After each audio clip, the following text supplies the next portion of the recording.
A little cooler, a little breezier, and more showery on Monday. That's your weather for Asia. For all the Asian people out there. Yeah, for Asians, for Africans, for Chinese, for everyone. For everyone, everyone except for people on the Antarctica. That continent is excluded.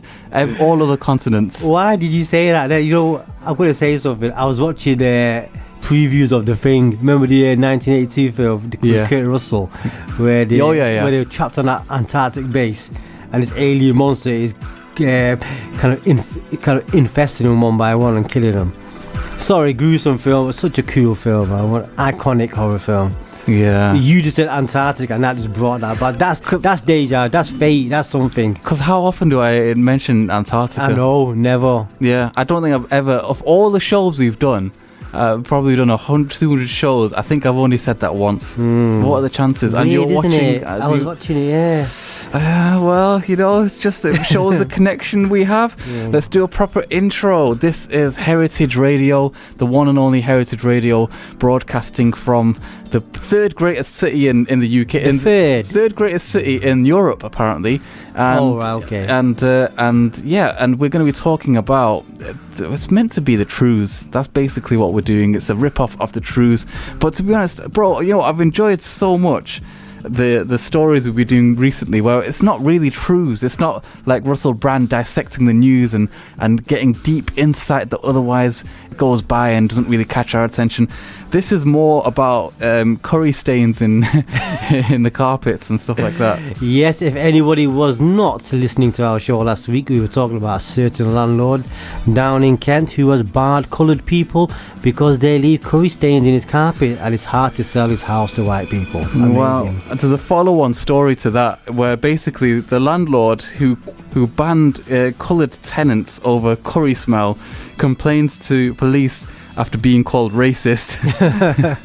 I don't know. I want to say loads of things, but I'm scared Ofcom's listening. Shock horror there. Yeah, he doesn't deserve that. That is so horrendous. I'm so saddened by that. Do you know, when we researched the story, he actually banned a lot of different other groups as well. He banned single mothers, people on benefits, all sorts of characters who were not coloured related or curry related.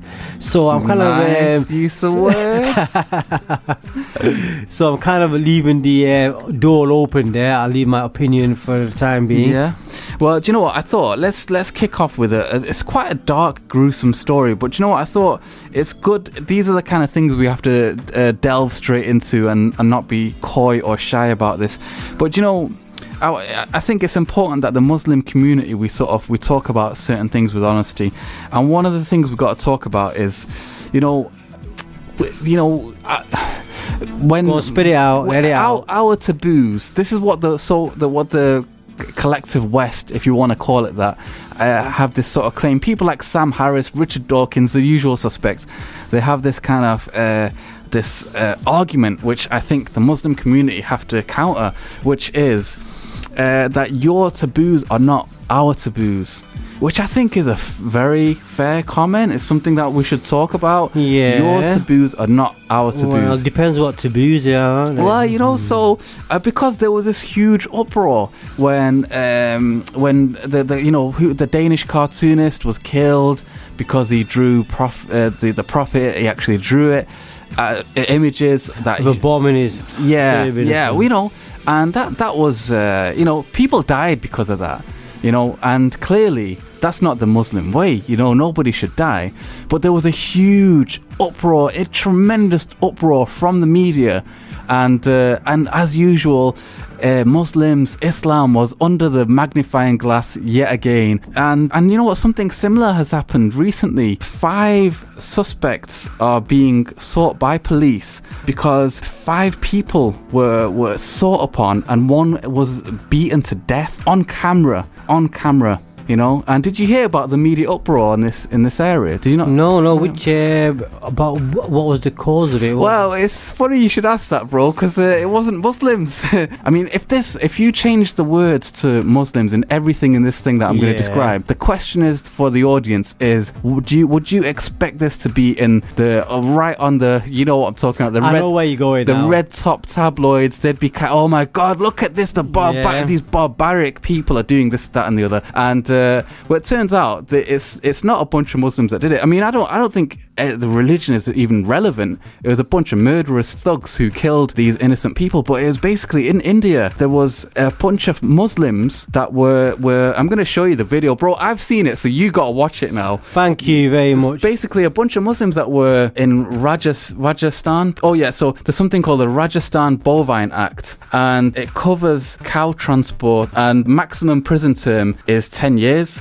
So wait, for transporting a cow. So basically, these Hindu extremists. Well, I don't even think they should be called Hindu extremists. They were just murderers. They killed Muslims. One Muslim and 4 were beaten severely, I think it is, and it was because they were transporting a bunch of cows. Well, it depends where they were transporting to, from A to B, to a farm, to another place. Apparently there is a slaughterhouse. Yeah, there is this thing called the Bovine Act, which says that you can't. It covers cow transport. But my point is, the thought experiment that I'm just putting out there is if you change every single one of these things to, it's a bunch of Muslims that are contravening sacred cows, literally. Sorry. Yeah. So do you know what I mean? They're contravening these laws in India. But I don't think it was like a maximum 10 years punishable sort of thing. In the same way in the West, I think in Denmark recently, someone got arrested for blasphemy. And I think they were charged and prosecuted, which we might think is good or bad or whatever. But my point is, it's against the law. But someone killing because it's against the law, they're going too far. Yeah. So these guys, okay, clearly cow transportation is a big thing in I think it's Rajasthan. And these guys killed. They didn't go as far as the law. They went further than the law. Yeah. So what you're trying to say here is that questions. I'm not saying anything. Oh, you're not saying anything. We don't have opinions. Discussing. We don't have. Yeah. Yo. So for instance, if these are Muslims and they were killing someone over an Islamic issue, it would be worldwide news. But since it was Hindus killing people over cows, because cows are sacred in India and in the Hindu religion, and virtually there's been no media coverage of this act. Yeah. There's been a story on the internet, but it's not being pounced upon by the Western media like it usually. It was RT, which I think there's a usual the block of Western media that exists. There's always going to be different. Al Jazeera represents a different bunch of interests, according to Noam Chomsky, and RT obviously represents the interest of a different set of interests. Go on, what are you going to say? Did you know the Qatari ambassador was here today at Heritage Radio? Wow. Yes, he was here. I had the inside information from... Why did we not get to... I know. Anjum, the lovely Anjum over there, he's had a shave, told us today what happened. Okay. And he was a guest of honour, a big lavish dinner. I'm wondering why Anjum's looking so smart today. I didn't recognise him for a second. So all these different media blocks, obviously, just because you have one big media outlet, i.e. RT, they're obviously, just because they're a big media organisation, they're not going to represent the same interest as, let's say, I don't know, some other ones in America. That's why I decided a long time ago to get a broad cross-section. Yes, thank you. Rather than just listen to Western media or one other media, I would listen to all of them. So, RT, Al Jazeera, Spanish news, Pakistani news, English news, everybody. Get a view of everybody, then make up your own mind, synthesize the information and decide what you think is relevant. I do something similar. I get together all of the information, put it into one place, look at the merits, look at the arguments, then I throw it all out the window and just make up some silly nonsense. But joking aside, this is a serious thought experiment that I'm just putting out there. This incident has happened in India, and I think on a scale it was much smaller than what was the guy in Denmark called that got killed? I forget his name. Yeah, I do as well. I mean, that's a long time ago now. It's quite a while ago. But I mean, my point is that was jumped on, seized upon as something that was a major thing and almost a unique thing. This is what I'm trying to say. The Sam Harrises of the world, they would sort of portray this as a uniquely Muslim thing, when in reality you can see it's an ignorance thing, and that ignorance cuts across all religions. Oh yeah, definitely. There is violence perpetuated by every culture, every society, against everyone, against everybody. People you don't like, complete strangers. In the US it's commonly known that roughly, I think last year 11,500 people were murdered by other Americans. And how many people were murdered by Islamic terrorists, so-called Islamic terrorists, inverted commas? Probably 4 or 5. So in actual fact, the statistics would bear out that you're more likely to be killed by your fellow American, by a Muslim. Bro, you're more likely to get killed by a pair of pants. You're putting your pants on, and then you fall over. It's a lovely example there. Yeah, well, there you go. This is Heritage Radio, and we're going to be talking about more savoury unsavoury topics. Yeah, and we'll be back after these beautiful tracks. You are listening to Heritage Radio on 1602 AM.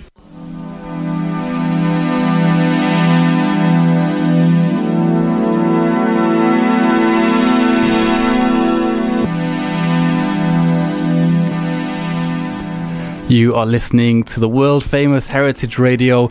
It's a station, as you probably well know, that is dedicated to the Islamic community. And this is DBK and Insar, and we're talking about the usual crazy stuff that you won't hear anywhere else. We pride ourselves on being the most authentic conversation in the universe. No, not in the universe, but at least on radio. At least here on the airwaves, across Manchester, the Northwest, across to the Muslim community and non-Muslim community. Yeah, everyone listen. Nice, do definitely. it. And I hope you love the music tonight. Yeah, check us out on Facebook, DBK and Insar, and check us out on YouTube. We are working to get our full archive of our huge back catalogue online, so you can hear the amazing sort of shows we've done in the past. Amazing, even if I say so myself. If you have any links that you want us to talk about, we are here to dissect them on your behalf. Should we carry on with the cow story? Yeah, go on. Let's flesh it out, because somebody actually sent in the proper link. So this is, let's see, the article: 1 dead, 4 injured over cow vigilantes attack cattle transporters in India.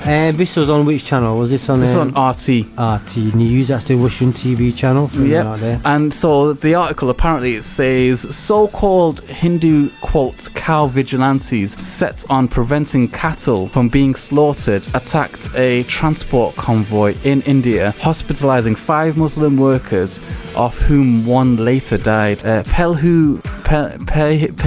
This is my long-standing inability to pronounce anything. Pelu Khan, 55, and his companions were reportedly targeted after they fell under suspicion of smuggling cows. The suspicion was a cow's bum hanging out of the back of the truck. I'm saying it's just a truck. Did you just make that up then? Yeah, because it's just a truck.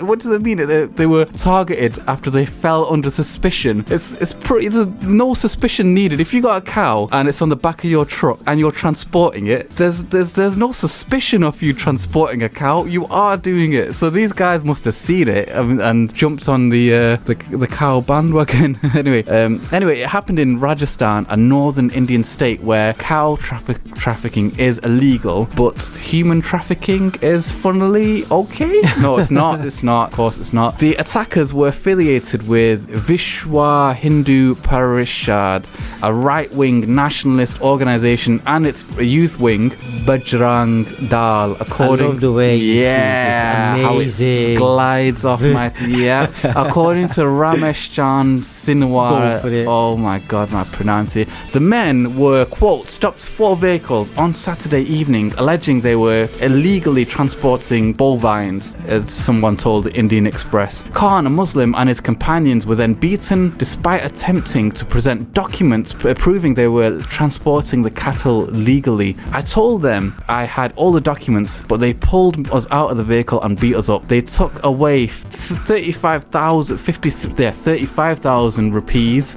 about 20p, from me, and later I lost consciousness and woke up in a hospital around 1 a.m. Said a man named Azmat, who was one of the people in Khan's. So anyway, what about the authorities? Were the police involved? What happened? Were people brought to justice? Well, that's a good question, bro. It's a good question. On Monday night, Khan succumbed to his injuries and I think he died. Rajasthan's Home Minister has blamed both sides for the incident.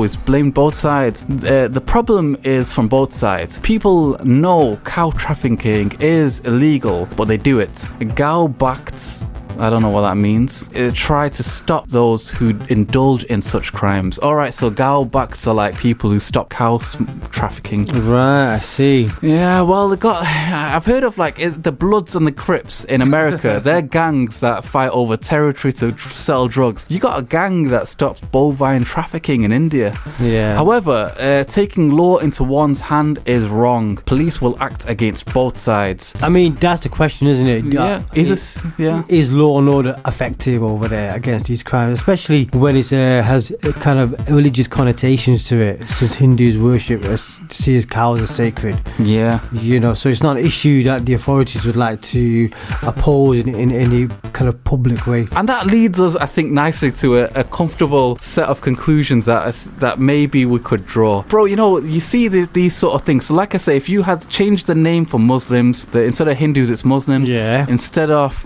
cows, it was something else, something yeah. just pigs, or yes, like the that. Holy Quran was burnt. Yeah. Blah, blah. You know what happens? People get stoned to death just on the rumor of such a crime committed, regardless of any facts or investigation. And these are just my opinions, but the way I see it is this, bro. You know, if you're in Texas, probably not a good idea to burn the American flag. I wouldn't do it. And it's like, maybe you have a constitutional right to do blah blah blah blah, all these sort of things, which are legal arguments. But bro, you know, I want to get home alive. You know, there's this joke that Patrice O'Neill, the legendary comedian, and he makes this joke that, you know, if it's like a dark alleyway and you see 5 big white guys walking towards you with skinheads, probably best you don't assume they've just come out of chemotherapy. Like, you just run in the opposite direction. You know, there's legal and there's theoretical constructs that we can and should construct. But bro, we live in the real world, man. Oh, definitely. You know, Samuel L. Jackson, he did an interview today in the Metro newspaper, and he said something similar, because during the 1960s he was involved with the civil rights and the Black Panthers and the black activists, and he was very well known to the FBI. They had a file on him. He was saying this to the interviewer, and he said, you know, he was threatened kind of indirectly by the authorities, whoever they are, no secret organizations, FBI, whatever, and he decided not to kind of take them on, so to speak, not to publicly support civil rights in a high-handed way and just kind of back off. And you know, he said to the interviewer, you know, at the end of the day, I was just a guy, and you can't take on, you know, large forces or you'll end up disappearing or dead or whatever. So he kind of like took the better part of valor and just kind of went back to civilian life. You know, so he said there's a time when you have to fight and a time when you have to make a sensible decision, you know, that based on your well-being, on your safety and your family's safety. Yeah, interesting. You know, Genghis Khan said, you know, fight the battles that you can win. You know, and wow. And it's like, you know, I think it was a Texan preacher or pastor who set this date. He wanted to burn the Quran, and he's like, I'm gonna do it on this day. And Barack Obama got involved, and it became this big thing. And you could tell this guy is just a attention whore. He just wanted loads of attention. You know, I'm gonna do this because I believe in America. Where you know, that's all he wants to do. It's not about any theological argument. What's your argument, bro? I don't have one. You know, it's just a guy who wants attention. But anyway, it became a big hoo-ha. But it's like every day people are desecrating different things, different religions. It's happening every day. But if it captures everyone's sort of attention for that one moment, it becomes something that can become more than that pastor. If the pastor did it, does he have a legal right? I don't know. But like, you know, probably under American law, he's got a legal right. But does that mean it's a good idea? Probably not. Yeah, you're right. I mean, same with the other end of the spectrum is like with the Native Americans. Recently they protested against the pipeline building on their sacred ground, and I think they actually won. A High Court judge did say, no, you can't touch their land, you know, it belongs to them, you need their permission. How long that's going to take, we don't know, because as you know, countries like America, corporate power, you know, can overrule legal laws, you know, if you give them enough time, you know, with the appeals and so forth.